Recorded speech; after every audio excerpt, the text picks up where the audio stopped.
You are listening to Lovely Talks Heavy.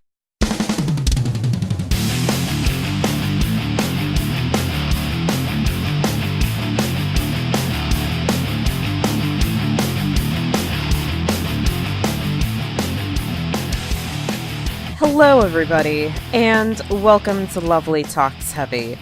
I am your host, Lovely, and I discuss everything I enjoy with regard to heavy music. Last week, I discussed concert etiquette, what's okay to do at concerts, what's not okay to do at concerts, and one thing I contemplated including in last week's episode was the topic of using phones at concerts. However, I decided to hold it off for its own episode, so here we are this week talking about phones at concerts. So, the invention of the mobile phone has sparked a conversation around the concert-going experience, mainly a conversation laced with ire.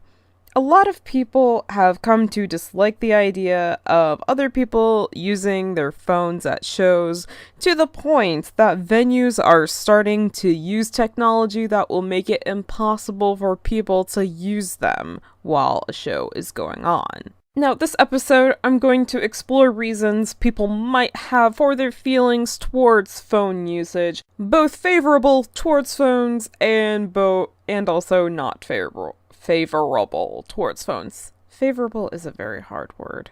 Holy shit. Now, before I get into it, I do encourage anybody who may have strong opinions on either side to just listen throughout the whole episode and make sure to take in these reasons why.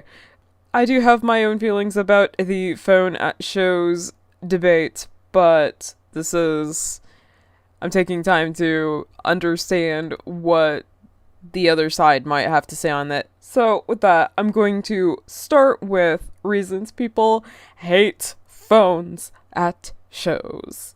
Too much phone usage at a concert can be disruptive. No one minds too much if you want to take a few photos here and there, or if you want to take a few short videos, or if you're just holding onto your phone basically for the meet and greet or backstage or what have you. However, if your phone blocks another concert goer's view for the whole show or most of the show, you're basically wasting that person's $30 to $60 or how many dollars they paid to be at that show. If they really wanted to watch the show through someone else's phone, they would have went to YouTube. Worse yet, you might be disrupting somebody's show by, elbowing them in the face or so you can get that perfect shot. I mean, it's been years since this happened to me at my first show, but I'm still bitter about it. I mean, I'm not that bitter, but, it still baffles me that somebody could elbow somebody else in the face and not notice, or pretend to not notice, like, really, dude? Really? Anyways, people will get understandably frustrated with usage of phones at shows for this reason if all you're doing is blocking their view, or just blocking their view basically so you can get the perfect shot or whatever. Anyway, next reason for hatred of phones at shows would be bootleggers, or just people wanting to upload the show to YouTube. Now, somebody spending all of their time filming the concert might be planning on selling that footage for their own bootleg version of the show. Or, like I just said, maybe they just want to post that footage to YouTube to share their concert experience with the whole internet later. And hey, who doesn't like sharing? But either way, both of those outcomes do mean money out of performers' pockets. Whether that means someone is literally paying for merchandise not licensed by the performers, or if they're just content with watching concert footage for free on YouTube, it's a lose-lose situation for the performers either way.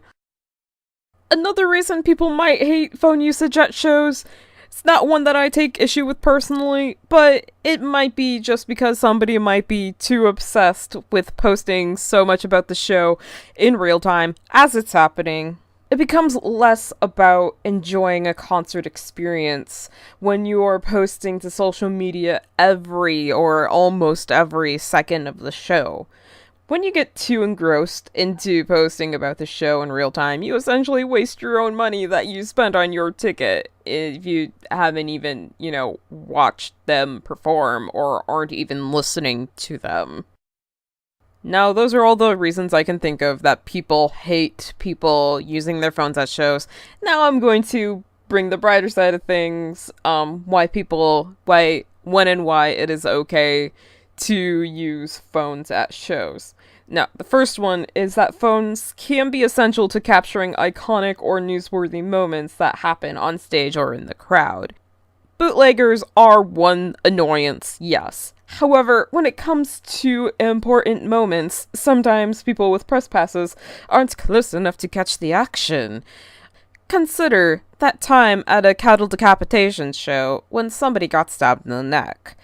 There's a video on YouTube of the band in the midst of performing a new song for the time, and being told to stop the entire show because of the stabbing incident.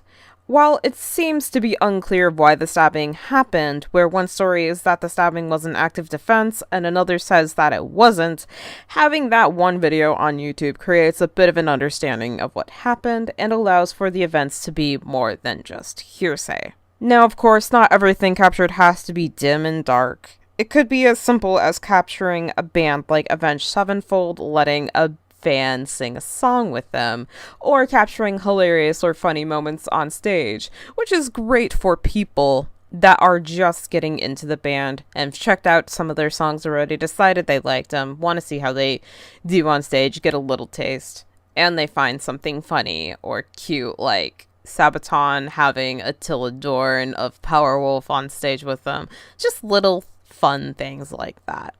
Next reason, I feel like is an obvious one, but still bears mentioning in this episode, is phones for the use of emergency situations. Now, bringing back the cattle decapitation example, it's important to have a ready line of communication in case you or somebody nearby gets hurt. If somebody you know sees the headline stabbing at cattle decapitation show and knows you're at that show, they'll be a little bit worried and will probably be blowing up your phone hoping that you are okay. Now, a lot of bad shit can and has happened at shows nowadays. Cattle decapitation, Ariana Grande, Eagles of Death Metal, the list goes on. And it's such a good thing to be able to instantly communicate to somebody you know outside of the show what happened, and at least that you're okay, or that you're somewhere where you're being taken care of if you do get hurt. You might end up breaking away from your group. Sometimes, whether on accident or on purpose, you can break away from your group at a show. Maybe you're at an all-day festival and you want to hit up a stage while your friends want to check out the merch tents or something. Maybe you got separated from your friends in the crowd and can't instantly find them. It happens, In both these instances, you'll want to call or text them to find a place to reconvene, it's not rocket science. And this is extremely important for people who are minors or who aren't experienced concert goers. You never know what could happen, and at least you want to be able to say, hey, where are you? Let me find you, to whomever. And the last reason somebody might use their phone at a show, obviously, I don't know. It's just a pastime between the sets. The time between sets can be quite lengthy when you're setting up instruments from one band to the next, doing quick sound checks, making sure everything's okay, the guitar techs are setting everything up, maybe the band needs a bit more time to get ready if they wear costumes, something like that. And honestly, you're not going to be talking the whole time with your friends if you're there. Sure, you love them, but you're spending probably 5 hours tops driving an hour to the venue and then from the venue, all that stuff. It's a lot of time. So you just want to pass the time between sets, maybe check your Twitter feed really quick, see what people are saying, or check Instagram, all that fun stuff. Or just check your messages. It's all cool. You want to pass time between sets or during a set. I don't know. It might seem a bit rude, but if you're not into the band that's playing at the moment and you're there for a band playing later on, that's perfectly acceptable. That's what I did when I went to Mayhem Festival some years back. And I was waiting for Slipknot to hit the stage, and I didn't really care for Slayer. I was honestly probably the only person who could be standing that chose not to stand during Slayers at that time. So, anyways. Now, what is my take on phones at shows? Now, honestly, I think phones are too important an element of our lives for them to be banned from venues outright. It's okay to want preventative measures to prevent shit like bootlegs from happening, but I think there has to be a better way than venues using technology that blocks wireless communication entirely. That might mean security and staff have to get more strict with people when they see a phone's been out for too long, or having a phones in pockets policy during the performer sets, something like that. But we also, as concert goers, need to practice more moderation when it comes to using our phones. If your phone use is getting disruptive to other concert goers, then it's time to put it away. We can't blame other people for getting mad when we're blocking their view and wasting their ticket money when we want to get that perfect picture or video or whatever. And we can't get mad at security when there's a no recording devices policy and we're blatantly breaking that rule. Now, it's understandable that sometimes some extreme rules have to be in place. The whole classroom has to get punished because one person is being a dick and bootlegging the entire show. But there needs to be a happy medium, I think, that allows for small instances where phone use is absolutely necessary, where we'll be able to shoot a message out to a friend or something saying, hey, I got lost in the crowd, or we're able to shoot a message or a call to our friends who aren't at the show, but they see something has gone terribly wrong on the news. So it makes it significantly more difficult if a venue has used technology to make it impossible to use phones. So a happy medium. We just need to find it. This technology is not the thing to do it. I just don't think it's the way to go about it.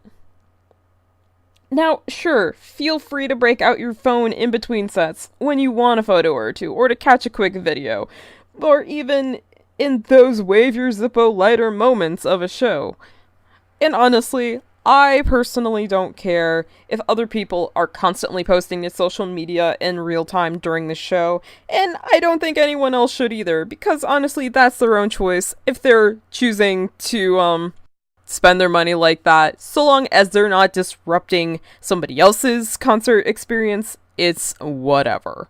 That wraps up this episode of Lovely Talks Heavy, and thank you for listening. If you enjoyed this episode, please share it with your friends. Every time this podcast hits a new ear, it means the absolute world to me. So follow me on social media as well. On Instagram, Twitter, Mixcloud, YouTube, and Tumblr. I'm LovelyMetalhead, just across the board. There's no spaces between Lovely or Metalhead. If you ever have any feedback or suggestions, just feel free to hit me up. When you hear from me next, it will be October. Woo! Until next episode, next Saturday, this next episode of Lovely Talks Heavy, you stay brutal. Bye!